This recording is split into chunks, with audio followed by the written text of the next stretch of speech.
அன்பான மக்கள் அனைவருக்கும் வணக்கம்ங்க. இதுக்கு பேர் மலரின் மாடித்தோட்ட பதிவு. இன்றைக்கி நம்ம மாடித்தோட்ட பதிவில் என்ன பார்க்க போகிறோம் அப்படின்னா, ஆடிப்பட்டம் வரப்போகுது இல்லைங்களா? இப்போ இந்த ஆடிப்பட்டத்துக்கு எந்தெந்த செடிகள் வளர்க்கலாம், எப்படி விதைகள் போடலாம், விதைகளை எப்படி நல்லபடியாக வளர்த்து அது செடியாக வளர்த்து நம்ம அறுவடைகள் எடுக்கலாம் அப்படிங்கிறத பற்றி இன்றைக்கி நம்ம பதிவில் பார்க்கலாங்க. இந்த ஆடிப்பட்டத்தில் நம்ம எந்த செடிகள் வளர்த்தாலும் நல்லபடியாக அது வளர்ந்து வருங்க. ஏன்னா செடிகள் வளர ஏற்ற பருவ காலம் இந்த ஆடிப்பட்டம். இந்த காலத்தில் வெண்டைக்காய், கத்திரிக்காய், அவரைக்காய், கொடி காய்கறிகள் மெயினாக கொடி காய்கறிகளுக்கு இந்த ஆடிப்பட்டம் ரொம்ப ஏற்றதாக இருக்கும். ஏன்னா நம்ம ஆடியில் போடுற விதைகள் மார்கழி அந்த பனிக்காலத்தில் நல்லா அந்த விதைகள் வளர்ந்து வரும். அப்போ நல்ல அறுவடை கொடுக்குங்க. அதனால் இந்த ஆடிப்பட்டத்தில் கொடி காய்கறிகளுக்கு நல்ல விதைகள் போடலாங்க. என்ன விதைகள் போடலாங்கிறத பார்த்தோம். விதைகள் எப்படி போடலாம் அப்படிங்கிறத தெரிஞ்சுக்கலாம். ஃபஸ்ட்டு விதைகள் நம்ம வாங்கி வச்சுருப்போம் இல்லைங்களா, அந்த விதைகள் தரமான விதைகளா அப்படிங்கிறத ஃபஸ்ட்டு நம்ம தெரிஞ்சுக்கணுங்க. அந்த விதைகள் பார்த்தாலே தெரியும். நல்லா முழுப்பாக ஆரோக்கியமான விதைகள் நம்ம கையால் அழுத்தும் போது நல்லா ஸ்ட்ராங்காக இருக்கிற மாதிரி பாருங்கள். தண்ணியில் போட்டு பார்க்கும்போது அந்த விதைகள் அடியில் போய் தங்கியிருக்கணுங்க. தண்ணி மேலே மிதக்கும் போது அது சரியான விதையாக இருக்காது. இது ஒரு சில ரகங்களுக்கு தான் பொருந்தும்னு சொல்லியிருக்காங்க. ஏன்னா சில விதைகள் ரொம்ப மென்மையாகவும் இருக்கும்.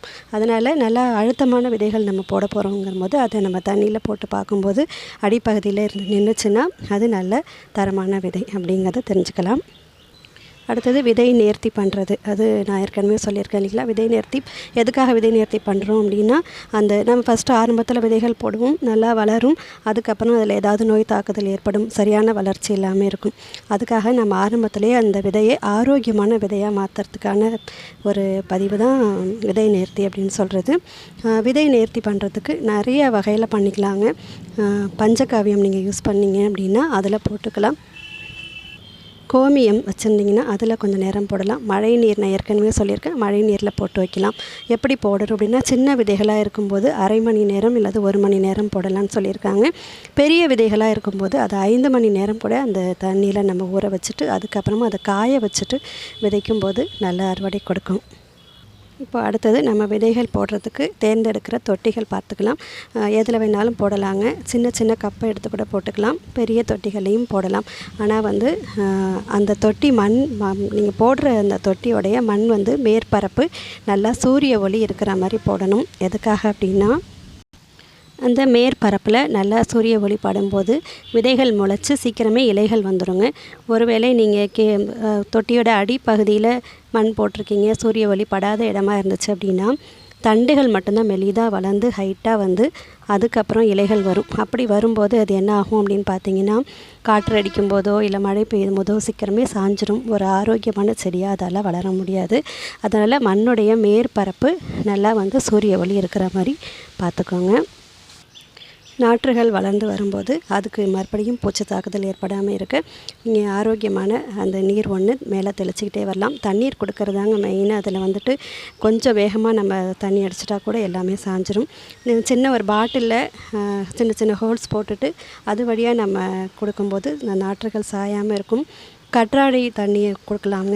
வெங்காயம் ரொம்ப பெஸ்ட்டுங்க, பூச்சி தாக்குதல் இல்லாமல் இருக்கும். நான் என்னுடைய தோட்டத்தில் பூச்சி தாக்குதல் இல்லாமல் இருக்கிறதுக்கு அதிகமான வெங்காயம் நான் பயன்படுத்துகிறதாங்க.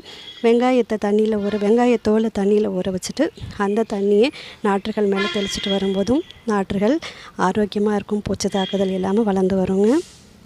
அதுக்கப்புறம் நாற்றுகள் எப்போ எடுத்து நடவு செய்யணும் அப்படின்னா, நீங்கள் கொஞ்சம் மண் நிறைய போட்டிருந்தீங்க அப்படின்னா ஒரு 10 நாள் 15 நாள் கூட வச்சுருக்கலாம். சின்ன சின்ன கப்பில் தான் போட்டிருக்கீங்க அப்படின்னா உடனடியாக கொஞ்சம் நாற்றுகள் வளர்ந்து வரும்போதும் அதோடைய அந்த தண்டு கொஞ்சம் ஸ்ட்ராங்காகும் போது உடனே எடுத்து நடவு பண்ணிடணும். இல்லைனா அதுக்கு தேவையான மண் கிடைக்காம அந்த மண்ணிலேருந்து வேர்கள் பரவ முடியாமல் சத்துக்கள் கிடைக்காம செடிகள் சரியான வளர்ச்சி இருக்காது. அதனால் அந்த மாதிரி பார்த்து சீக்கிரமே எடுத்து நடவு பண்ணிக்கோங்க.